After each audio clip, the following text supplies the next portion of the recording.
Okay, so I guess we can get started. Thank you, everyone that's already connected. I think everyone else is already celebrating Valentine's. Let's get going because it is 10:05, and I'm sure more people will connect as time is going. Pero thank you so much again, Jennifer, for being with us today, and I'm excited for this topic.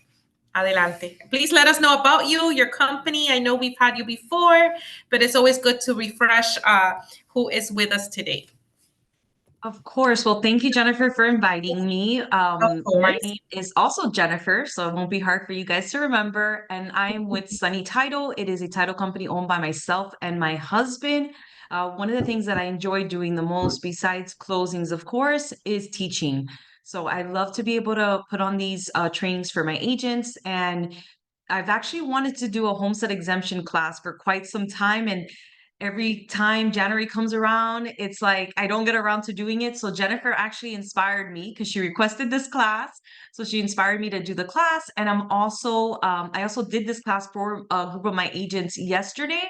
And I was very pleasantly surprised of like how interested everybody was on this topic. So let's go ahead and get started. We're going to talk about homestead exemption and portability. So if you want to allow me to share my screen or if I can. I believe you're able to. It already has all the settings. Okay, perfect.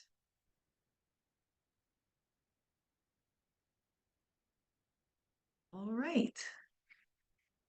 So another thing I just want to mention is if you have any questions, because have questions throughout, I'm going to go through the whole presentation in case I answer your question by the time we get to the next slide sometimes. So if not, go ahead and write it in the chat. And what I'll do is at the end of the class, I'll go through the chat, see if anybody had questions and answer them at that time.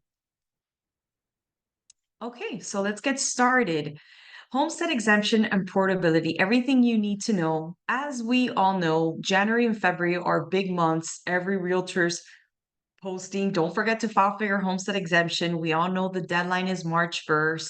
But what really is homestead exemption? What are the benefits? What is portability? How do you apply? So we're going to be going over all the benefits. We're going to go into portability as well. And I'm going to show you a step-by-step for Miami-Dade of what it looks like when your customer is filing online. I just feel like it's easier when you know what they're looking at. And then you can also see how easy it is. And my goal is that at the end of this class today, you contact all your buyers from last year and say, hey, I want to remind you that you need to file for homestead exemption. And here are some tips that I want you to know so that you're successful in filing for the homestead exemption. So that is my goal. Hopefully, you guys can do it and feel a little bit more confident when you make that call. Okay, so we're going to go ahead and start with the basics. What is homestead exemption? So we know that homestead exemption is a valuable property tax benefit that can save homeowners up to $50,000 in taxable value. Now, the 50,000 is divided where the first 25,000 applies to all taxing authorities. So across the board, everybody gets that exemption. But then the additional 25,000 is for all taxing authorities minus the school board. So the school board is the only one that receives only a $25,000 exemption, whereas all the other taxing authorities, the borrowers or the homeowners are available to get 50,000. And I'm going to show you an example of what that means, right? Because we talk about the 50,000. We're like, what is it? I know that 25,000 goes to everybody and there's 25,000 that doesn't go to the school board. So like, what does that actually mean? I'll show you in the next screen. And as I already mentioned, of course, the deadline is March 1st, which today is February 14th. Happy Valentine's Day. I forgot to say that. But there's less than 2 weeks away, if you really think about it, for people to get this done. So it's, I think, like perfect timing to make those calls. Then there's another benefit, which is probably my favorite benefit of homestead exemption, is the Save Our Homes cap. Basically, this is an additional benefit that limits the annual increase of that assessed value to 3% or the consumer price index, whichever is least. And what that does is basically over time, it saves that homeowner thousands of dollars in their taxes because it's, again, a benefit that only if you apply for homestead exemption, The property, of course, being your primary residence that you're able to receive. So, a perfect example for agents is like whenever you look at a property, of course, you look at taxes because the buyer wants to know what the taxes are on that property. And you see that this homeowner has owned the property for 10, 15 years, and you're like, oh my God, the taxes are so cheap. Well, guess what? The taxes are so cheap because of this Save Our Home cap versus you may look at a house in the same neighborhood, same size, but that person only maybe bought that property 3 years ago and the taxes are way higher. So it's kind of like, they throw around the term grandfathered in. It's exactly what it is. So imagine owning a property and your taxes are so low year after year compared to what's in the community or in the neighborhood. It's because of that Save Our Home cap. So now let's go into the example that I wanted to talk to you about, right? Because we talk about the 50,000. What does that 50,000 really, where's the discount coming in? So if you look at a tax bill, you're going to see that there is first section says taxing authority. So it lists all the different taxing authorities. Okay. And then there's an assessed value. So this is the assessed value that the county gives on the property. And then there's a column for exemption. So this is how you know if the home is receiving an exemption or not. But if you notice at the top for Miami School Board, it's only receiving a $25,000 exemption. So if we do the assessed value minus the $25,000 exemption, for this particular line item, taxes are based off the 149.76. But as we look at the other taxing authorities that are listed, you see that they're getting a $50,000 discount. So again, 165 is the assessed value, $50,000 is the exemption, and really they're being taxed on 115,976. So that is what they mean when they talk about the 50,000 and when they say only 25,000 goes to the school board and everybody else gets 50,000. I know I may be a nerd, but I think that this makes it easier for you to understand and kind of your customer may ask you like, I don't understand what the benefit is, or they think $50,000. I mean, they think all kinds of things when they hear the word $50,000, but it's on the taxable amount. And this is an easy example way for you to explain it to them as well. So what is needed to apply? Well, first, as of January 1st, that property has to be the permanent residence, primary residence of that owner. In addition, they need to have their Florida driver's license updated with the new property address. So it can't be there if they never got around to changing their driver's license and it still shows their old address and they try to file for homestead exemption, the system's going to allow them to file for it, but once it gets reviewed, it's going to get rejected because one of the requirements is that you have to have your new address on that on your driver's license. If not, then as far as the state is concerned, as far as Miami-Dade, Broward, you don't qualify. This goes the same for your Florida registration. So Florida registration has to be updated as well. And usually when the owner changes their driver's license, the system will automatically ask them if they want to change their voter registration as well. So that, you take care of both at the same time. And then there's the automobile registration. So if the owner has a car under their name, they need to update it with the new property address as well. And another item that they ask for is if you are a permanent resident, meaning they're not a U.S. citizen, they have to give their immigration number. And I wanted to point something out. If any of you deal with, buyers who purchased here and they're not U.S. citizens, they're here in the country legally, they can apply for homestead exemption. For some reason, somebody started a rumor, because it's happened with a lot of my customers who deal with buyers who have purchased and they're not U.S. citizens. They think that because they're not a U.S. citizen, they do not qualify for this benefit, and they absolutely 100% do, as long as it's their primary residence. Now, in addition to these documents, there's going to be additional information that is going to be requested, but we'll get to that because it's simple. It's social security number, date of birth, marital status. So those are things that the customer already knows. These are the actual items that they need to provide. Okay. Jennifer, let me ask you something real quick. So we're talking about obviously the primary resident, but what happens if perhaps somebody owns the duplex? They live in the one side and the other side is for rent. Or if it's a multifamily, they still live in one and the rest is for rent. What happens then? Yes, and that's a great question. I do cover that, but since you're asking it already, so when it comes to a duplex, and we saw that in the last few years, it became a huge trend, especially with the younger generation, because I did a lot of closings for people in their, 25, 28, and how were they going about buying a house? They're like, well, I'm not going to buy a house. I'm going to buy a duplex. I'm going to live on one side. I qualify for FHA, and I'm going to rent the other side.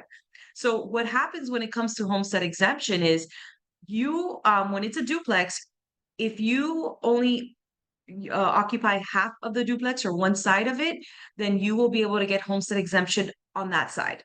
You will not be able to get it on the full property. Now, there are people that buy a duplex, not many, and use the entire duplex as their home.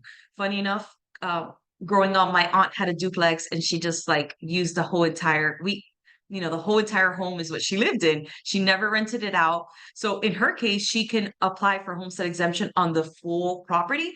But if it's a duplex, then the customer's only going to apply for half of it. And guess what? Your customer doesn't have to do anything. It's already something that it's Miami-Dade already knows that property is a duplex. So they will base it off whether they live on the whole portion of the property or just on half of it. Same thing if it's a multi-unit property, you can only file for homestead exemption on the part that you live in. And we'll talk a little bit about Airbnb and what those things, because that's just something that throughout the years it's just become popular. But yeah, thank you for asking that, Jennifer. I got excited. If you saw, I smiled. I was like, yay, a question. I'm definitely taking notes on that one. So thank you for answering. Yeah. Okay. So I'm going to go over, of course, the majority of your agents probably do Miami-Dade and Broward, but to be honest, any county, most counties in the state of Florida are allowing it to be done, apply for homestead exemption online. Many years ago, the customer would actually have to go in person, like if they would either mail it or go in person, and most people didn't feel comfortable mailing it, so they'd actually go downtown, go through the hassle of looking for parking, then spend half of their morning there just to file for their homestead exemption. But now I would say 95% of the state of Florida allows you to do it online, and they make it very easy and convenient. So I'm providing you what it looks like for Miami-Dade. So there's a link, and after our class today, I'll send you the links as well as any other forms that I speak about on this class so that you guys can have it, easily available to you. So when you go to the Miami-Dade property appraiser, there's this big blue button. You can't miss it. Homestead exemption application online filing. You click on that button.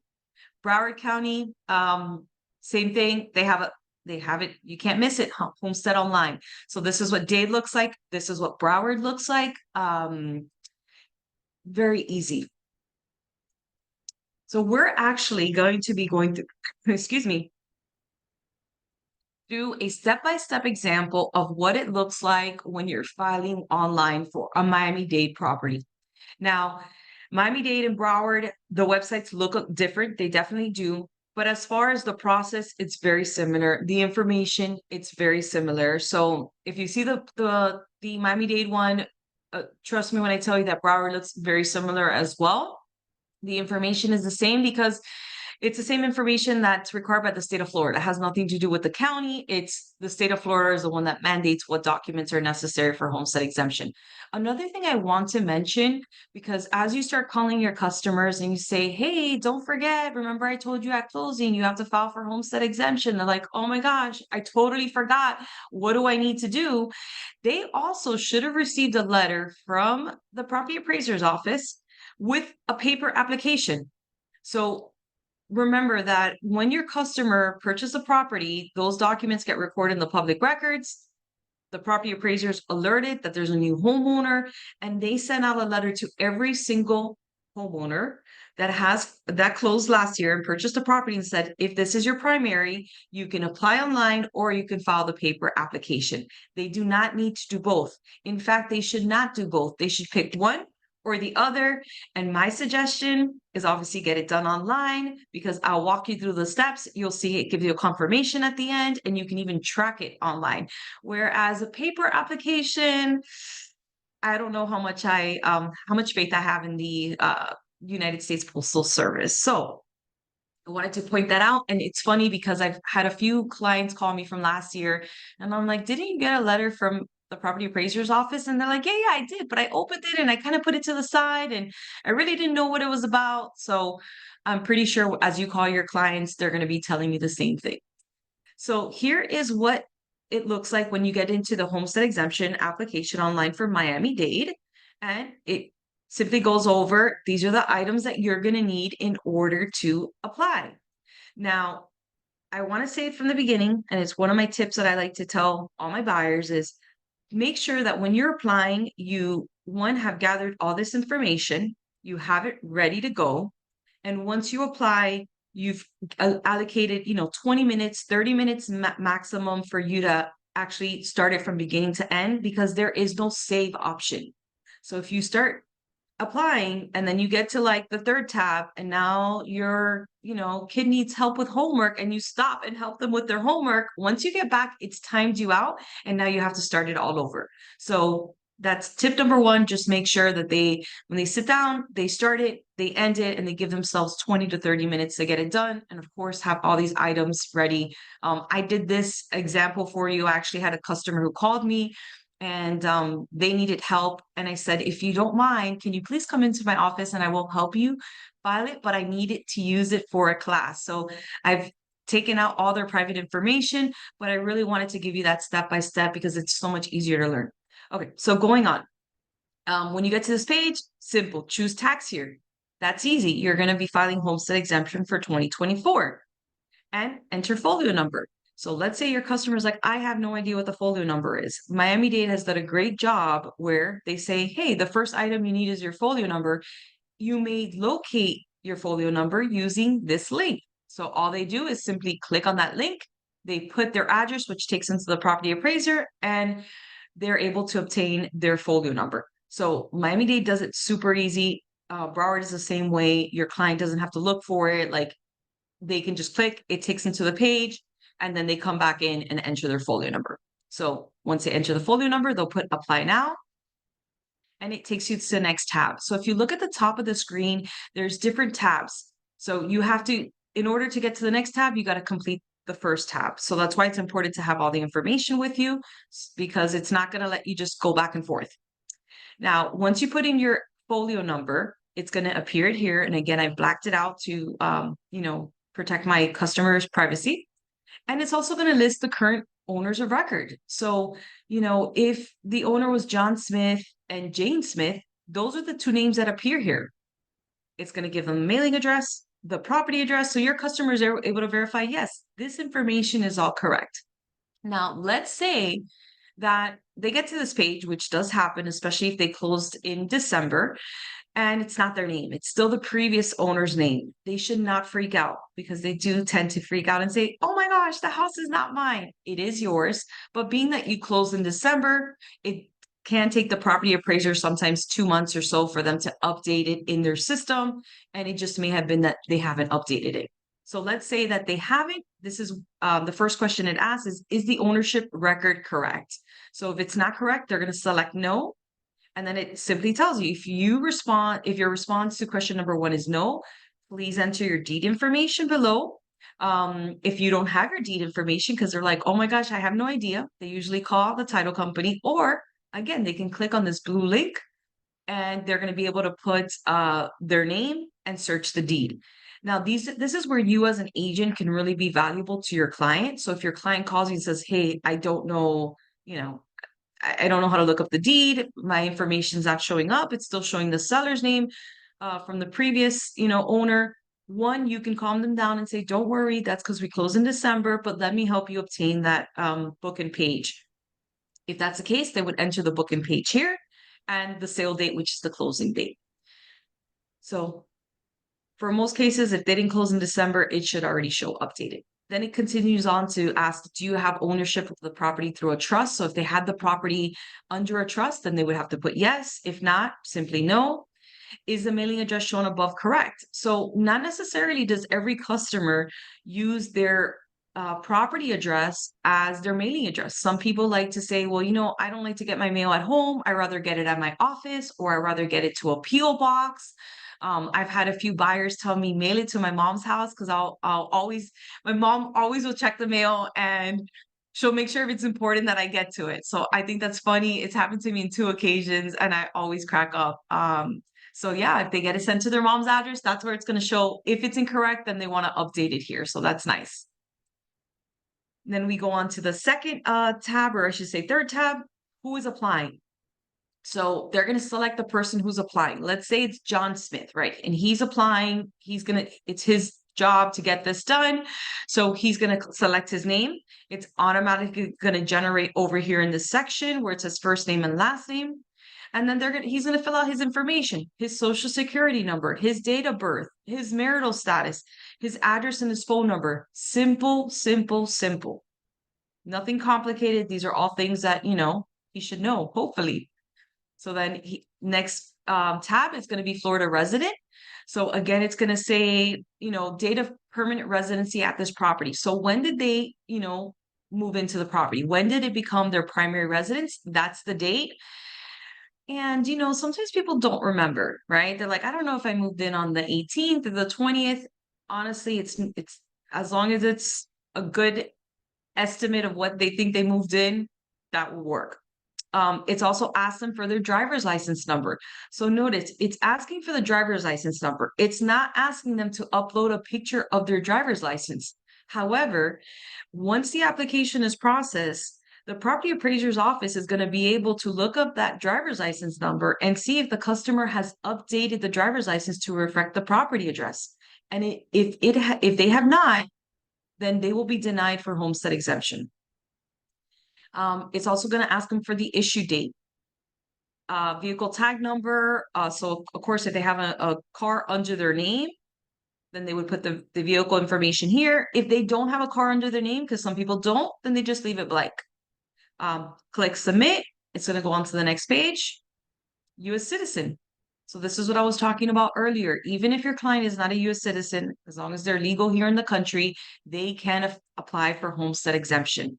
So it will ask them, are you a U.S. citizen? Yes. If you are, it's going to ask them for the voter registration number. Now, the great thing about this is because sometimes you get your voter registration card, once you update your address, and then you don't remember where you put it. Miami-Dade has done an amazing job of making this so easy for homeowners to complete this application that they even give you a link that says, if you need to find your registration number, go ahead and click on this link. When you click on the link, it's going to take you to another page that all it asks you is for your first name, last name, and your date of birth. All things that you should know. And it is going to generate the information that shows up on your voter registration. So it's going to give you your registration number. So again, super easy. I had a customer who called me last week and said, Jennifer, I've been having problem getting the new mail at the home. I have not been able to, it's like on and off. I'm getting some stuff. I'm not. I've had to request my voter registration card again. Like, where do I find this information? Easy. It's already in the process of when you're applying. I'll also send you this link separately in my email in case you guys want to have it for, whatever reason. I thought it was great information to have. Now, if your client is not a U.S. citizen, they're going to say no. And then here is where they have to put in their alien number. So again, super easy for the client to do. The next tab is going to take them to previous address. So previous address is where they lived. It also asks them if they received or filed for exemption last year. So this is where the portability comes in, and we'll get into portability in a few. But it's going to ask them, did you file for exemption last year? Yes, they need to answer yes. So if you're an agent and you helped your client sell their primary residence and buy a primary residence, trust me that most clients, they don't even understand this question and they will answer no when they really should be answering yes, because by answering yes, they get an additional benefit. Dice, ¿qué fue que no les ha llegado el Acaba de regalo? llegar un carro, vino a entregar. Hello. I think we need to mute. Todo aquel. Sí, sí, Christina. Mire esa belleza. hermoso, ¿no? Sorry. Mira de I clase, can't. tomarle la foto. El mira. Emilio. Espérate, que me tomó a ver si que yo había llegado. Entonces le voy a tomar la Oh my foto. goodness. Sí, a ver. Sorry about this, guys. Voy a llamar. Por eso es que yo bajé. Ve si ñaña ya está ahí. Yo buscando por todos lados y no está. I'm gonna Ay, call qué her. lindo. Qué lindo de todo. Ya le llamaste entonces. Ya, ya. Que entonces que había entregado a Lady. Sí. Whoever's Kelly, admin can mute her. Ah, sí. Nelly, Sí, es Lady. un carro acaba de dejarle. Sí, Should be able to It's, mute it's her, her it's her as, Zoom. We can't mute her. oh, okay, if it's her Zoom, no. De la Cristina. Yeah. Sorry, guys. Not. Venga, venga, Nana.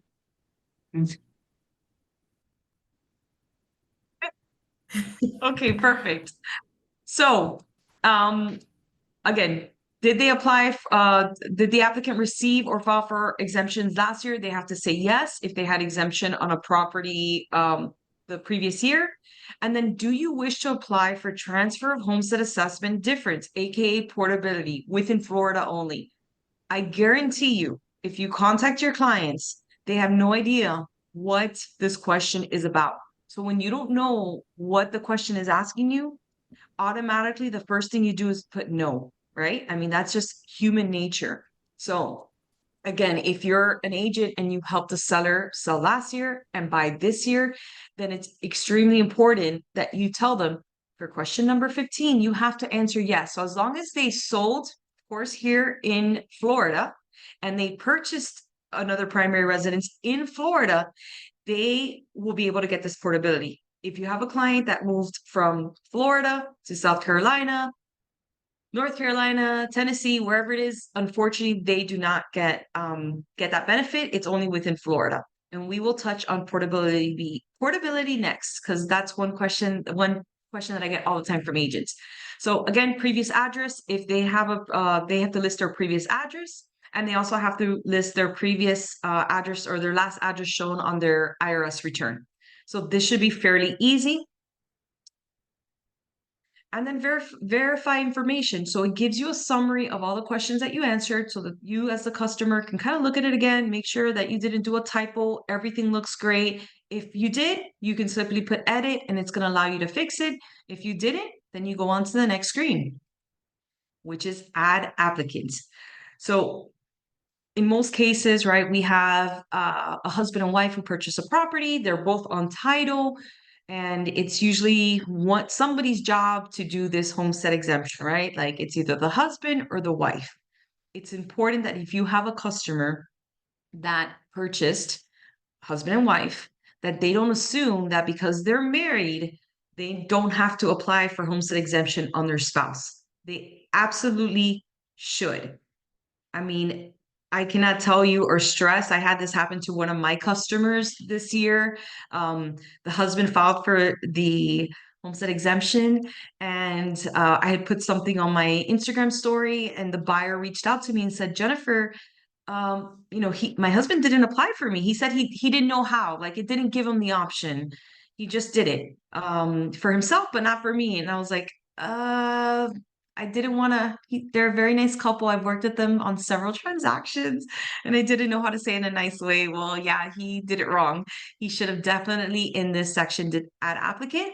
So what I suggested is contacting the property appraiser to see how she can fix it. And basically the property appraiser said the only way to fix it is now you have to actually do a paper application as well. So because her husband did not add her online, now she had to do the paper application because you can only apply, once you apply with that folio number, it will only accept that application once online. If there's any errors, you have to now do a paper application. So she was not too happy, but she got it done. So just know that if you're dealing with a husband and wife, both of them on title, and it's both their primary, which obviously it should be, both of them should be applying. Now, let's say you're dealing with a boyfriend or girlfriend, a mother-daughter situation, two friends that bought, whatever the case is. If both of them are living in the property and it's their primary residence, they should be applying. If there's 3 people on title and all 3 of them live in the home, it's their primary, all 3 of them should be applying for homestead exemption. I wanted to ask you I something can't- right here, Jennifer. Yes, I wanted to ask you because I have a scenario coming soon where the parents are elderly and they want to add their son to their new purchase. their son does not live with them. And as a matter of fact, he lives in a completely different city. So at this point, I guess all three of them need to be added, or only the two elderly, the couple that lives there? So the only people that should be applying for the homestead exemption is whoever lives in the property. Even if he lives in another state, you cannot file for homestead exemption on two properties. You can only file it for one. And one way or another, I really don't know how, but the property appraiser knows these things. So you definitely don't want to be caught up in filing for homestead, having a homestead exemption fraud. So if he is, and like you said, when I showed you the screen where it asked the names, they're only going to add the applicant, which you'll see it says if you want to add an applicant, if I'm not mistaken, you see right here, it has, I don't know if you can see my mouse or not, but it says Yes. who is applying number 4. They're just going to pick the next person's name that is applying. And then once it's going to pretty much go through the same steps that it did for the first person. And then once you get to add applicant again, you're going to say, no, you don't need to add anybody else. So definitely Perfect. he should not be filing for homestead exemption if he doesn't live in the property. Perfect. Because again, Yes. he's going to have to update his driver's license, voter Yeah, he registration. doesn't do that. So, yes, thank you. definite. No, of course. Okay, so as I showed you, add applicant, husband, wife, whoever else is on title, that it's their primary, you're going to go through the same exact steps. I'm not going to, go through it again, but you saw how easy it was, how simple, basic information that it's asking for. It makes it very easy. And the reason why you want everybody who filed for homestead exemption or everybody who lives in the property to file for homestead exemption is because let's say somebody passes away, right? You have two people on title. Let's just say, a mom and daughter, and the mom is the only one that filed for homestead exemption because, she didn't want to have to deal with like doing it for her daughter. And okay, now the mom passes away. The homestead exemption is removed from the property, which now triggers the property taxes to be reassessed. So if you've been living in that property for 5 years, 10 years, all that save our home cap that you've been being able to benefit from is going to all go away. And it's going to reassess the property based on the assessed value of the property on that year, which obviously is going to be a lot higher. And then that person now has to file for homestead exemption and they'll get the benefits moving forward, but they won't get the benefits from the time that their, mom owned the property, even though it was their primary.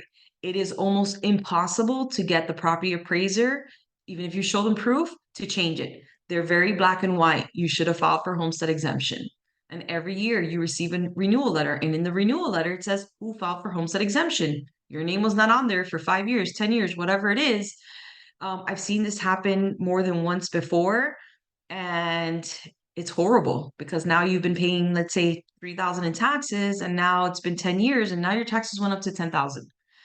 It's extremely sad. So I can't stress enough, everybody should be applying who is on title. I Okay, have another so- question. Sorry. I keep Yeah, no, go ahead. interrupting you. But as you're speaking, I it's love like, the okay. question.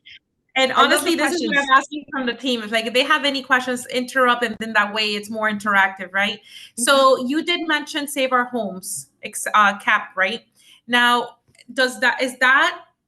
how does that work? So Save Our Home cap plus the homestead exemption, or how one outweighs the other, or where's the merit there? It's okay. That's our next screen. And I'm big on examples. I have to give examples. It's the only way my brain works. So I figure everyone else's brain works the same. But it should be our next screen.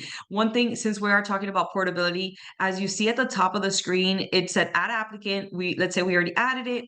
Portability. In this example of this customer that I did their homestead exemption, they did not own a property the year before, so I had to answer no. So automatically that tab doesn't open up for me.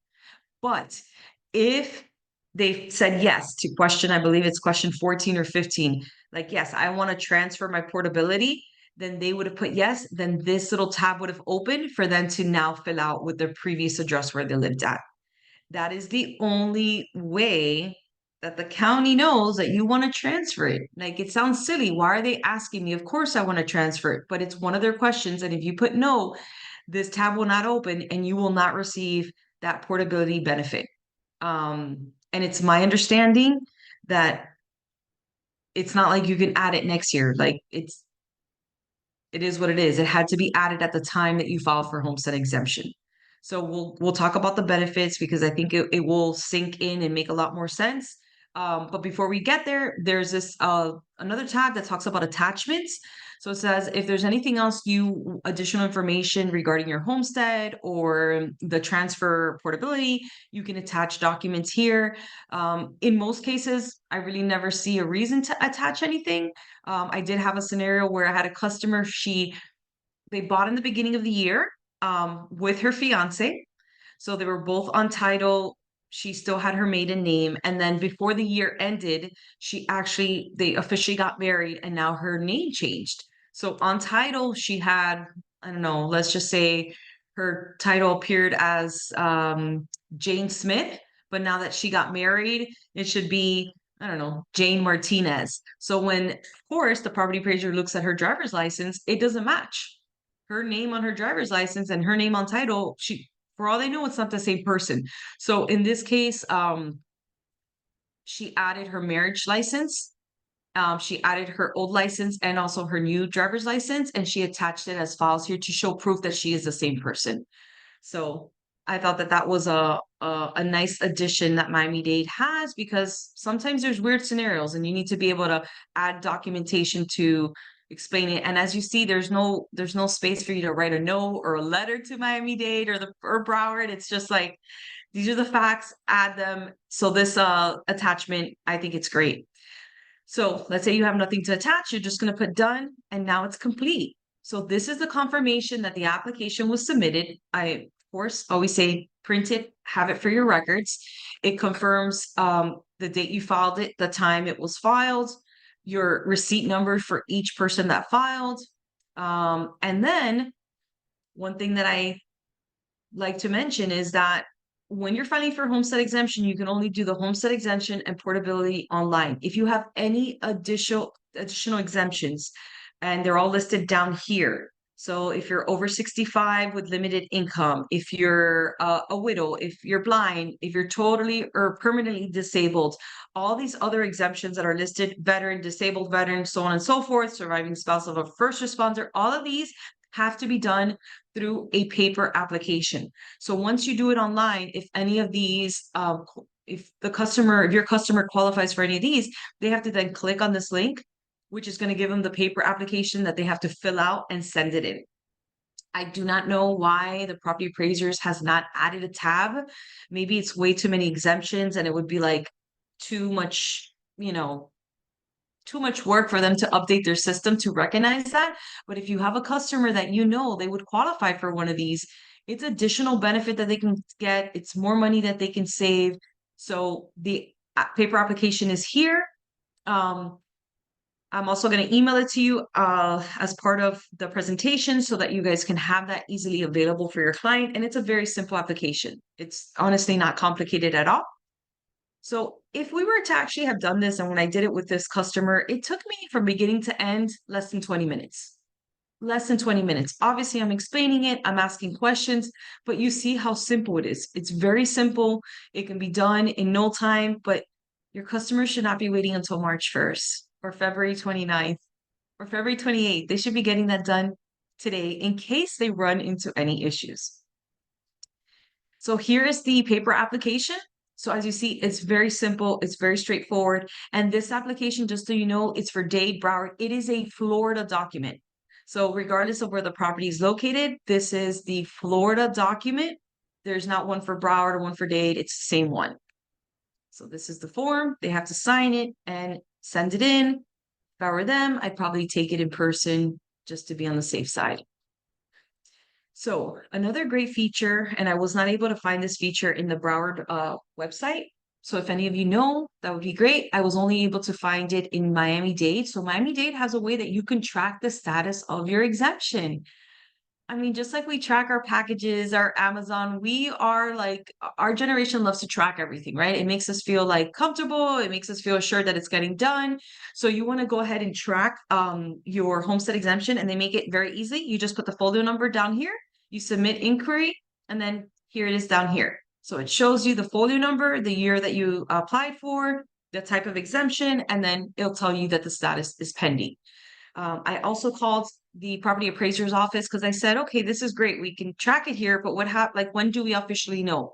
According to the property appraiser, they start sending letters out in the beginning of July, and it's whoever applied first, those are the first letters that go out.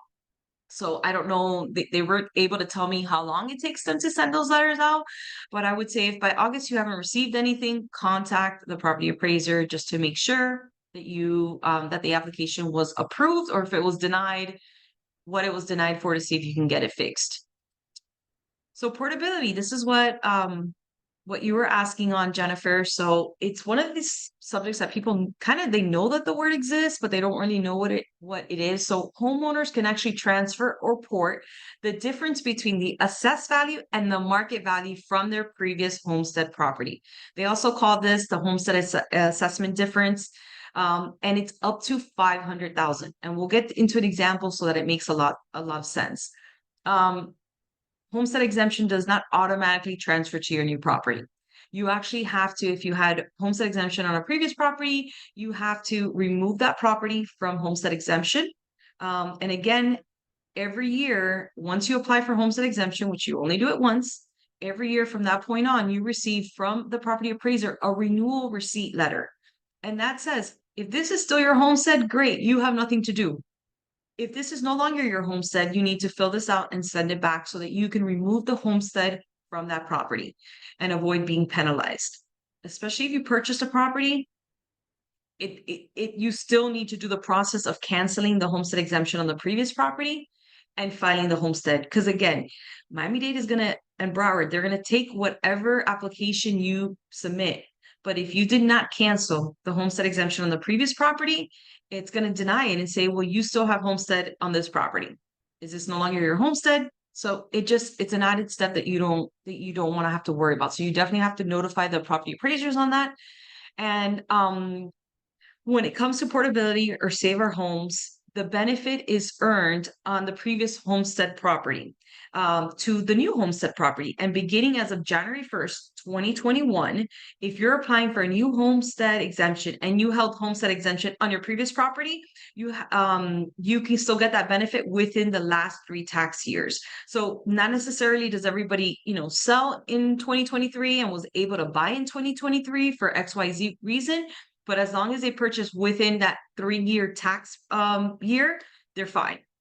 Anytime after that, they would no longer be able to get this benefit. So if you have a client who sold and they still haven't purchased and they sold in 2023, maybe it's like a good way to give them a call and say, hey, do you know that you're going to lose out on this huge benefit if you don't buy within the next 3 tax years? So who knows? It might motivate them.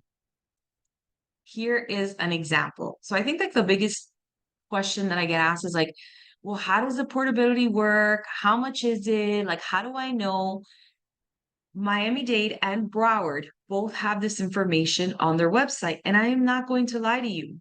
Prior to preparing for this class, I knew about portability, but I knew it was market values minus assessed value, but I didn't know that the property appraiser does this for you. It already has it. So if you go to the property appraiser, and this is Miami-Dade, if you go to their website and you put in your old address, the one that you sold, there's a section called assessment information, which is a snippet that you see here.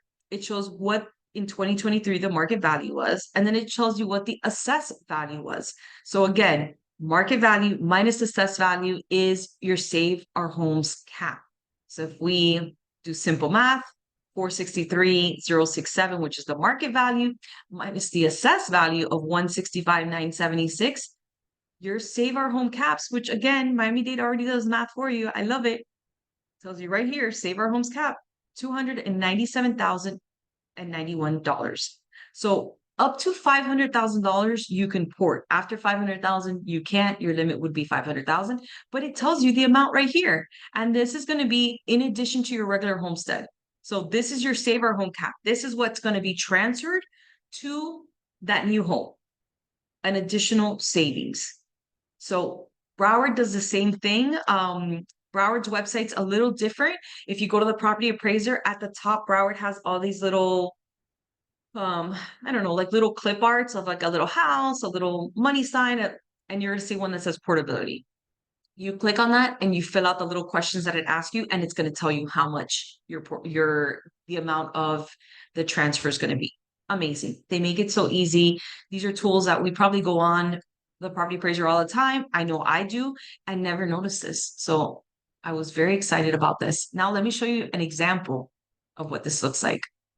So this is actually from the property appraiser's website. It's kind of a sample. They used 100,000 just because it's easy math, right? Like they didn't use my $297 and $91, but they used easy math. And there's a difference. If your customer is upsizing, meaning their new market value on their home is higher than the one they sold, it works one way. If they downsize, meaning they went from a bigger market value price to now a lower one, it changes. So the first box that we see is an example of upsizing. So it clearly tells you previous home. So the previous home had a market value of 250,000. It had an assessed value of 100,000. Easy math, the difference of the assessed value and market value is 100,000. That's why you see here that they put 100,000. That is the amount that's going to be ported or transferred to the new home. So your new home has a market value of 400,000. The amount that you're porting is the 100,000. So now your taxes are going to be assessed on 300,000. Now, of course, this doesn't include the homestead exemption. That would be an additional 50,000. So it's a huge savings. Like if you really look at this, I feel horrible for anybody who does not answer the application correctly and doesn't benefit from this portability. So this is an easy example. Now, if they're downsizing, the math is a bit different. So same example, they use the same market value of 250,000, assessed value of 150,000, and then our Save Our Homes difference, which again is 100,000. Now, when they're downsizing, they went from a market value of 250 to 200. They unfortunately do not get to get the full port of 100,000, but this is how you calculate it. So down here, I have step one. So you get the previous Save Our Homes difference, which again is 100,000, and you divide that by the previous market value, which we know is 250,000. And it gives us a cap ratio of 0.4. That cap ratio of 0.4, we're going to multiply it by the new market value, which in this case is 200,000. That gives us a port of 80,000. So I know it sounds a little, for those of you that don't like math, or it sounds a little confusing, you can always reach out to me after. I'd be more than happy to use your particular example so that it makes more sense. But in this case, they're only able to port 80,000. So their market value minus the 80,000, now their assessed value is going to be on 120,000. Again, it's a huge savings. It's something that most people, I think, don't realize, but especially when you have that customer who's like, I'm selling and my taxes were so low, but now I'm buying and the taxes are so high, remind them, you're going to be able to port a portion of the savings from your previous taxes. Are you going to be able to give them an exact amount? No, right? Because the county has to create whatever that new market value is on the new home.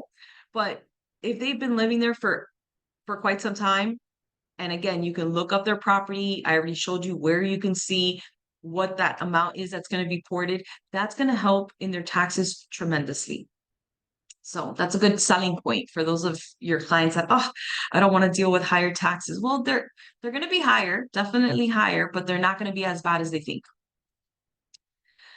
So of course we have to talk about homestead exemption fraud, and we know that these things do not happen in Miami, does not happen in South Florida, but you just need to know. So if the customer rents all or substantially all of a home, it constitutes abandonment of the home exemption if the property is rented for more than 30 days for 2 consecutive calendar years. So for those, which I didn't know was a thing, there's people who actually have a primary home, and in order to make extra money, they decide that they want to put their property on Airbnb.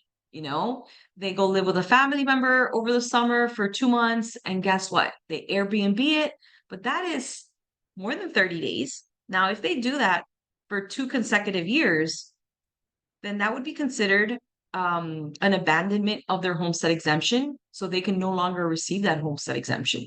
Now, you might be wondering, who is going to say anything, Jennifer? Miami-Dade, Broward County, they're not driving around to see if you rent your house or not. But I can tell you who will be the first one to make a complaint. Either an unhappy Airbnb customer, right? They see that, for whatever reason, they don't think that they wanted a discount or they weren't happy with the home. People know about these things. It's public information.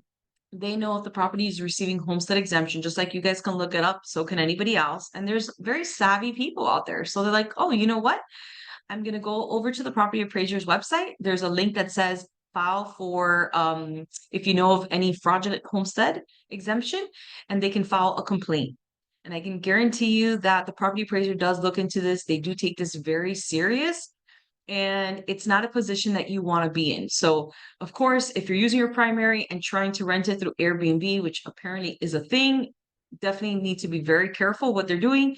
Now, if they're bought a property as a primary residence and now they're renting it out, they definitely need to get that homestead exemption removed. You cannot play, oh, I didn't know, I didn't receive that letter. It does not work.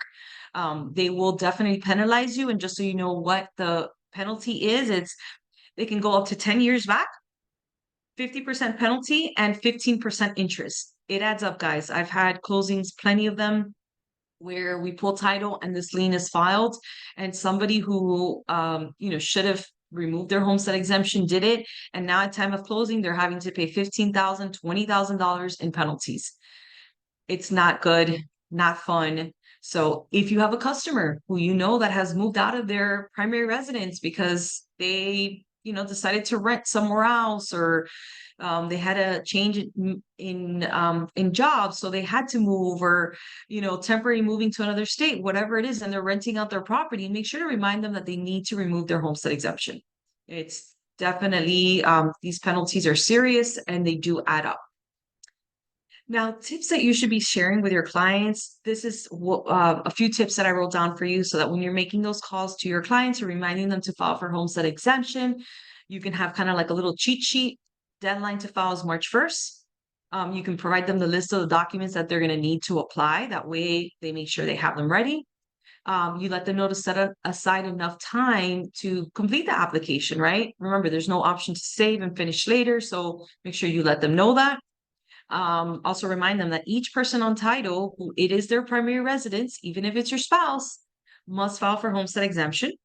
And then it also states you should also remind them you only have to file for homestead exemption once. So I think people like to hear the fact that I only have to do this once and never again. It kind of motivates them just to get it out of the way. And also if there's any additional exemptions that they want to apply for, widow, veteran, disability, and there's a whole list, that portion has to be done and a paper application. And of course, remind them that at the end of the day, they're going to be saving a lot of money. And not only this year, but year after year and every year that they have that property as their primary residence. So I hope you learned something today. I hope that this class at least got your brain moving a little bit to just motivate you to contact your clients from last year, or just be ready when your clients do call you and have any questions. But I would love to connect with all of you guys. My cell phone number is there, email, Instagram, office address, any questions you have or any other suggestions for classes that you think, hey, we need to know about this. I would love to be able to help you with that. So I guess, Jennifer, do we have any other questions? No, you've answered everything. Thank you so much. Does anybody have any questions? ¿Alguna persona tiene preguntas? ¿Alguien por ahí? Anybody? Don't be shy. I think I was definitely taking notes, so thank you for this class. I really enjoyed it. No, I think we're good for now. Awesome. I'm sure I'm going to come back and pick your brain for more and invite you to another class, but I really appreciate your time today. Absolutely. And at the end of the day, this is just something that as agents, right, we do a closing with our client. We've had a relationship maybe for 6 months. We know their kids. Once closing takes place, it's kind of like we move on to our next client. And it's not that we just forget about them, but this is a great way to touch back on those clients that did, close with you last year. They're going to be so appreciative to get a phone call from you. And for those that always feel like, oh, I don't know what to call my client and say, it's so awkward, this is the easiest phone call to make. Just, hey, did you file for a homestead exemption? If not, let me send you the links. Let me send you everything. Take care of that before March 1st so that you can make sure that you benefit from those savings. Because I guarantee you, when their taxes go up, and they get their tax bill in November and they realize they didn't file for homestead exemption, they're going to call you and say, my taxes went up and I didn't know I had to file for homestead exemption. Why didn't you tell me? It happens all the time. So this is a great way for you to just touch. And of course, it's Valentine's Day. Love on them, help them save money, and that's it. Amazing. Thank you. Thank you for that tip and that reminder. That is a good way of keeping up with your CRM. And that's definitely a good excuse to go back and do that. You know, like you said, it's an easy conversation to have and they'll definitely appreciate it. Bueno, thank you so much. Happy Valentine's to everyone. Awesome. Much Same love to to you. all you guys. Un abracito a Yes. todos. Ciao. Bye. Hasta luego. Bye. Gracias.